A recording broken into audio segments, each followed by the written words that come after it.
태영아부 메시지 5월 둘째 주 시작하도록 하겠습니다. 잠깐 기도하겠습니다. 하나님 아버지 감사합니다.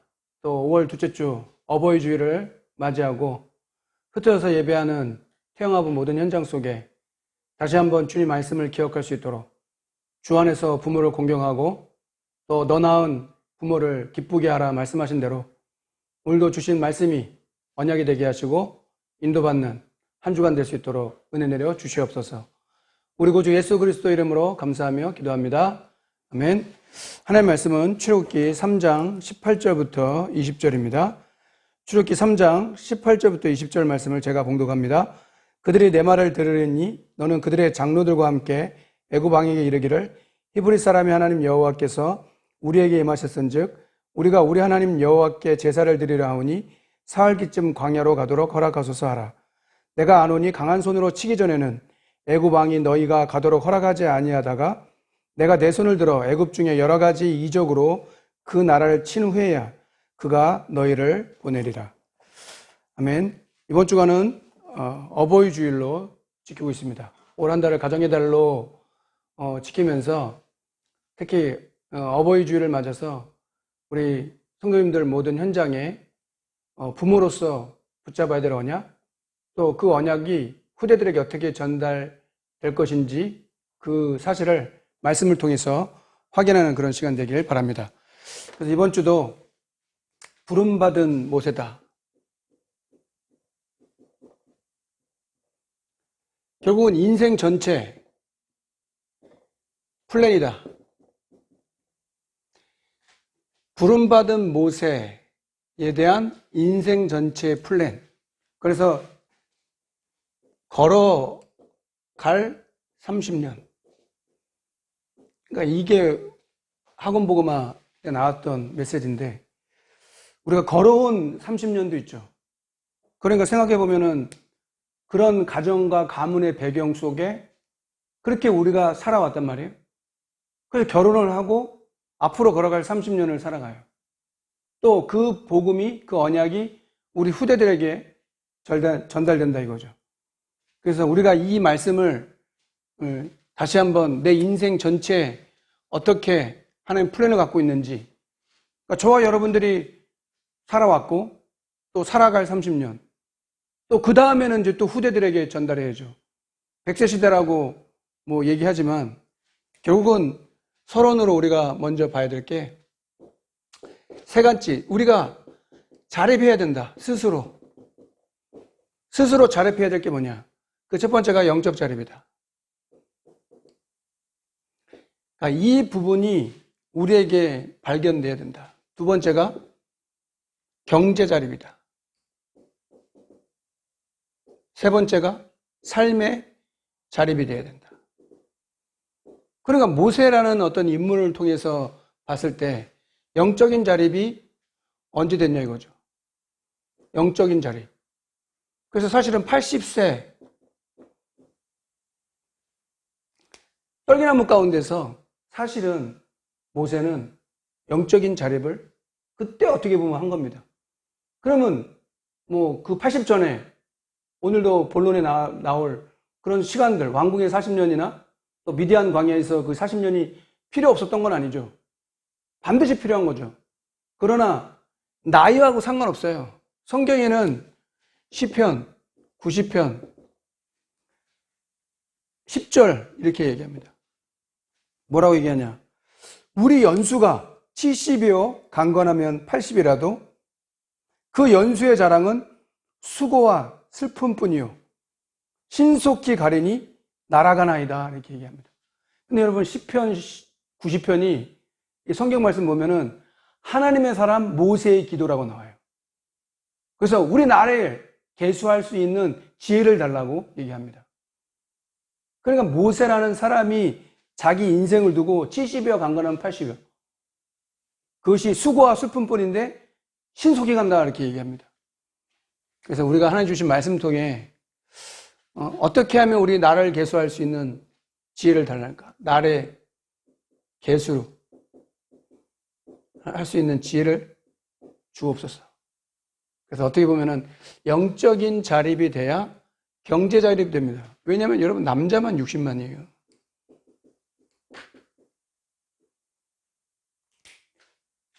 아무리 대단한 재벌이라도 그렇게 많은 사람들을 그렇게 살릴 수는 없어요. 그런데 모세가 하나님의 손에 붙잡혀서 영도자가 돼요. 지도자를 뛰어넘는 영도자가 돼서 남자만 60만 되는 이 사람들을 이끌고 가는 거예요. 그거는 경제하고는 상관없는 거예요. 그러니까 경제에 대한 자립이라는 것은 뭐냐? 그만큼 하나님이 그릇이 되니까 하나님께서 붙이는 거 아니겠습니까?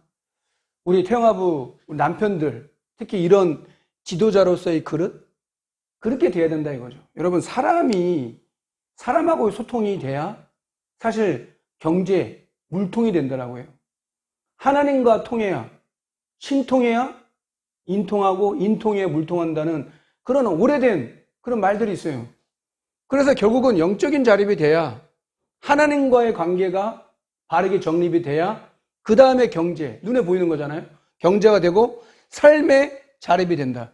이것을 보고 전도자다 이렇게 얘기하는 거예요. 삶의 자립이 되는 거예요. 누가 나를 도와줄 수 있는 게 아니에요. 누가 나를 도와줘야 되냐? 우리는 그렇게 얘기하면 돼요. 우리가 남을 도와줘야 돼요. 그 정도 영적인 자립이 돼야, 경제 자립이 돼야 삶의 자립이 되고, 이것이 이제 계속해서 반복적으로 나오는 증인이 되는 그런 응답을 받게 된다 이거죠. 우리 삶 속에 하나님의 말씀이, 우리의 기도가, 또 우리의 어떤 증거가 이렇게 되어져야 하나님의 영광을 돌리게 되기 때문에 말씀을 통해 다시 한번 우리가 확인하고, 70이여 강건하면 80입니다. 100세 시대를 얘기하지만 여러분 생각해 보세요. 우리의 30년, 걸어갈 앞으로 30년, 걸어온 30년, 걸어갈 30년. 그럼 여러분도 계산이 나오죠. 나를 계수할 수 있는 지혜를 달라고 얘기해야 되는 거예요.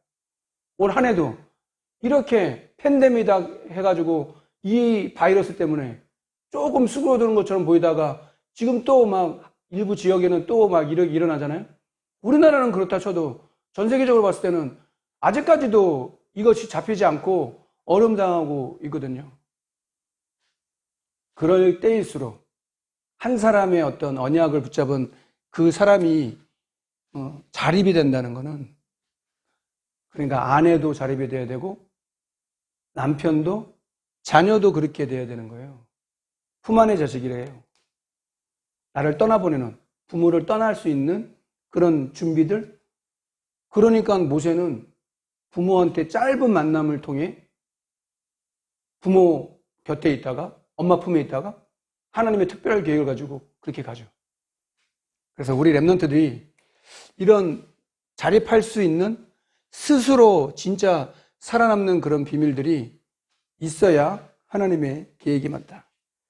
그래서 모세의 생애는 인생 전체 플랜 속에 세 가지로 나눌 수 있다. 왕궁 생활을 40년을 해요. 양자로서 왕궁에서 생활을 40년 동안. 그러니까 초엘리트 그런 과정을 공주의 아들로, 공주의 양아들로. 이름을 누가 줬어요? 공주가 줬어요. 모세라고. 물에서 건져냈다. 그런데 나이가 들어가니까 자기가 히브리 민족이라는 거,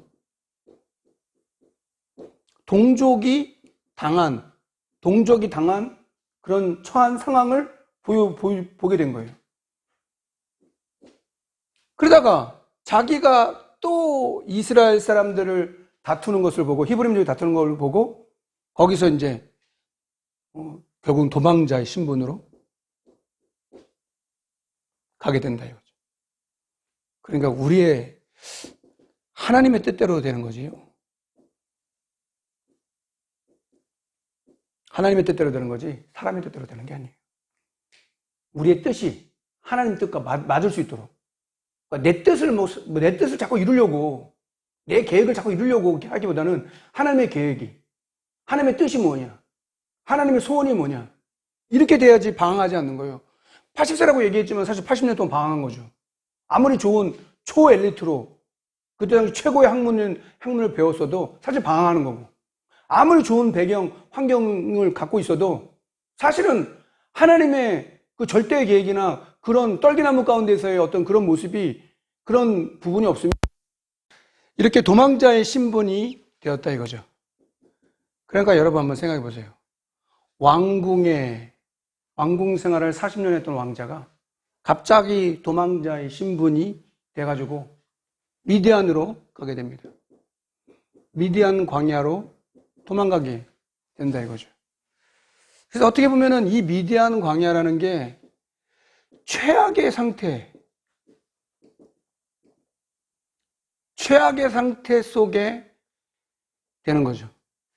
근데 그게 최악의 상태가 아니라 하나님은 거기서 창세기를 기록하게 되는, 하나님의 말씀을 기록하게 되는 그런 응답을 누리게 됩니다. 이거는 뭘 말하느냐?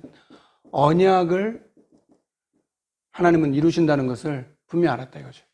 그래서 안 되는 게 아니고 어릴 때 품 안에 진짜 기도했던, 언약 전달했던 그 엄마의 믿음이 가장 약해졌을 때, 가장 힘들었을 때, 가장 최악이라고 했을 때 그 언약을 기록하게 되는데 쓰임받게 됩니다. 그래서 헛된 시간은 없어요. 재산이라고는 지팡이밖에 없고요. 우리 잘 알고 있는 대로 대릴사위예요. 대릴사위로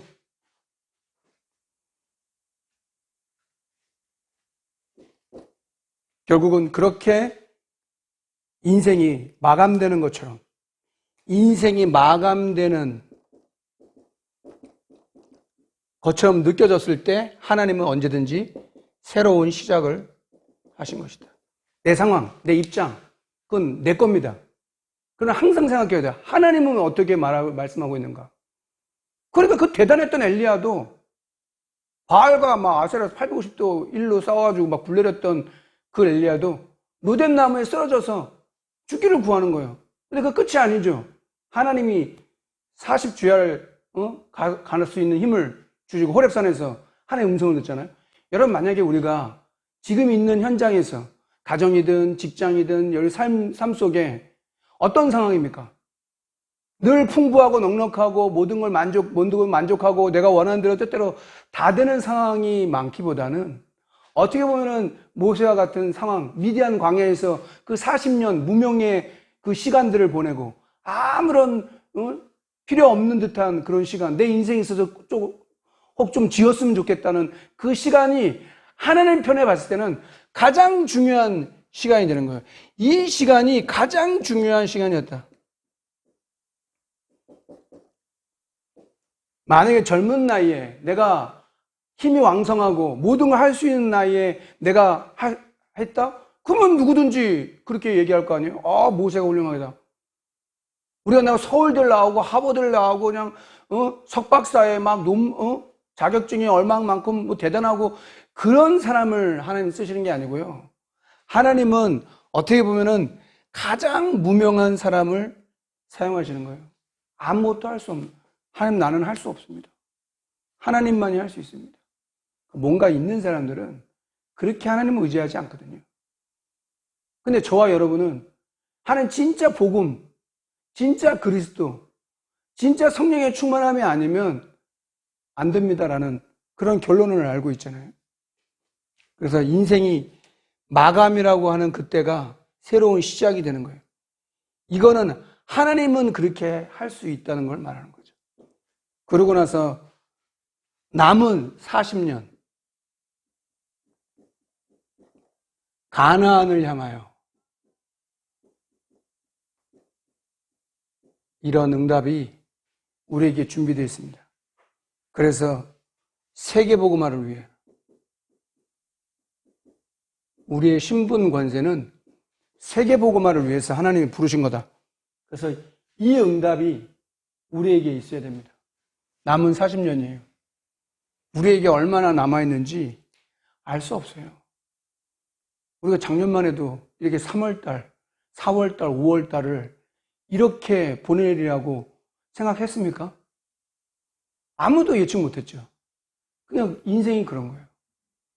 물론 숫자는 예측할 수 있고 대충 보는 미래에 대해서 이렇게 될 것이다라는 것을 뭐 추측할 수도 있지만, 그러나 우리에게 남겨져 있는 그런 시간이 얼마나 있는지 알 수 없어요. 그래서 사실은 오늘이 제일 중요한 겁니다.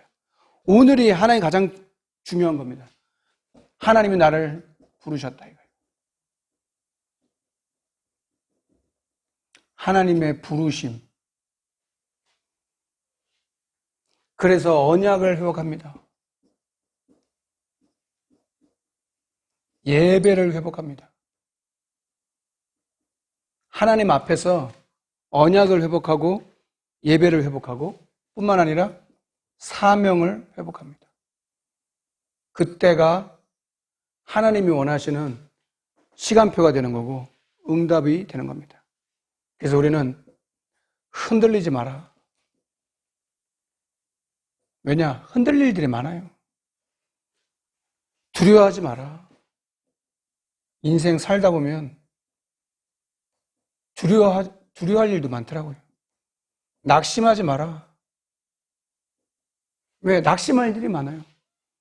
그러니까 두려워하지 말고 놀라지 말고 그렇게 얘기한 이유가 뭐냐? 그런 일들이 있을 거니까. 그러니까 미리 메시지를 주신 거예요. 흔들릴 일도 많고 두려워할 일도 많고 낙심할 일도 많은 게 인생이 맞습니다. 그러나 하나님이 함께하는 걸 뺐을 때는 이렇게 되는 거예요. 그러나 하나님이 나를 부르셨고 나를 자녀 삼으셨고 나를 통해서 언약을 회복하기 원하시고 사명을 회복하기를 원하신다라는 것을 딱 붙잡았을 때는 분명히 하나님은 하나님의 계획을 우리의 남은 40년 우리에게 얼마나 남아있을지 몰라요. 그 남은 시간을 하나님께 영광 돌리게 될 줄 믿습니다. 결론입니다. 하나님이 쓰시는 사람은 도대체 어떤 사람이냐? 부부. 하나님이 쓰시는 부모는 어떤 사람이냐? 하나님께 쓰임받는 조부모는 어떤 사람이냐? 하나님께 쓰임받는 렘넌트는 어떤 사람이냐? 누구한테 쓰임받느냐가 중요한 거죠. 사람한테 쓰임받는 사람도 있어요. 그래서 대부분 사람들은 세 가지로 살아가요. 나를 위해서 살아요.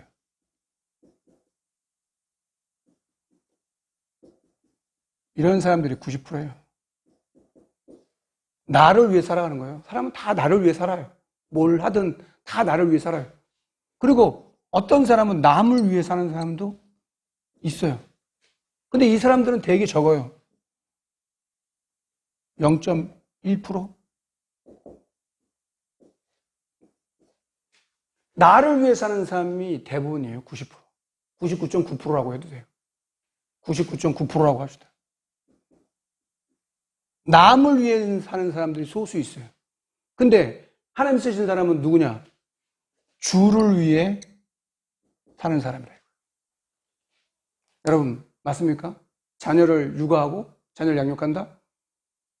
주를 위해서 하는 거예요. 여러분들에게 주신 거 성전 건축을 한다? 300지 교회를 한다? 태영아부 전문교회를 한다? 다 주를 위해서 하는 거예요. 여러분 남은 삶은 어떻게 살 겁니까? 주를 위해 사세요. 그래야 내 삶이 하나님께서 원하시는 남은 40년을 그렇게 하나님께 영광 돌리고 이유를 알고 내가 이것 때문에 하나님 부르심 받았다라고 깨닫게 됩니다. 하나님이 쓰시는 사람은 주를 위해 사는 사람이에요.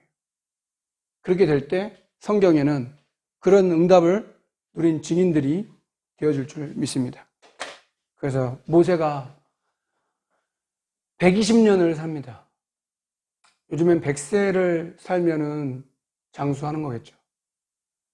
근데 우리가 몇 년 살 거냐 이런 것도 생각을 해야 되겠지만 오늘 우리가 어떻게 하나님과 함께 동행할 것이냐, 하나님의 음성을 들을 것이냐, 하나님께서 나를 어떻게 인도하시느냐, 그것을 붙잡는 저와 여러분 되기를 주의 이름으로 축원합니다. 자, 기도하겠습니다. 하나님 아버지 감사합니다. 오늘도 하나님께서 우리에게 모세의 인생 플랜을 통해 어떻게 삶을 살아야 되는지 다시 한번 언약을 붙잡을 수 있도록 은혜 내려 주옵소서.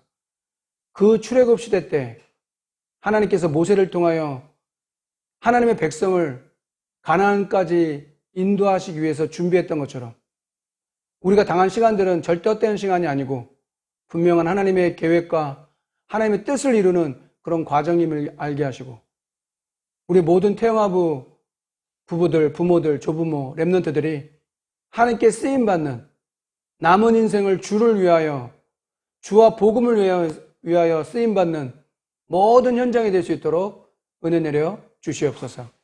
지금은 우리 구주 예수 그리스도의 은혜와 하나님의 크신 사랑과 성령의 내주인도 역사하심이 모세와 함께 하시고 모세의 인생을 통해 그 인생 전체의 플랜을 통해 하나님의 뜻과 계획을 이루었던 것처럼 그 응답을 올릴 모든 태영아 부부, 부모들 위해, 조부모들 위해, 우리 렘넌트들 위해, 임마누엘 울산교회 남은 성전 건축의 모든 과정과 여정 위에 지금으로부터 영원토록 항상 함께 있을지어다.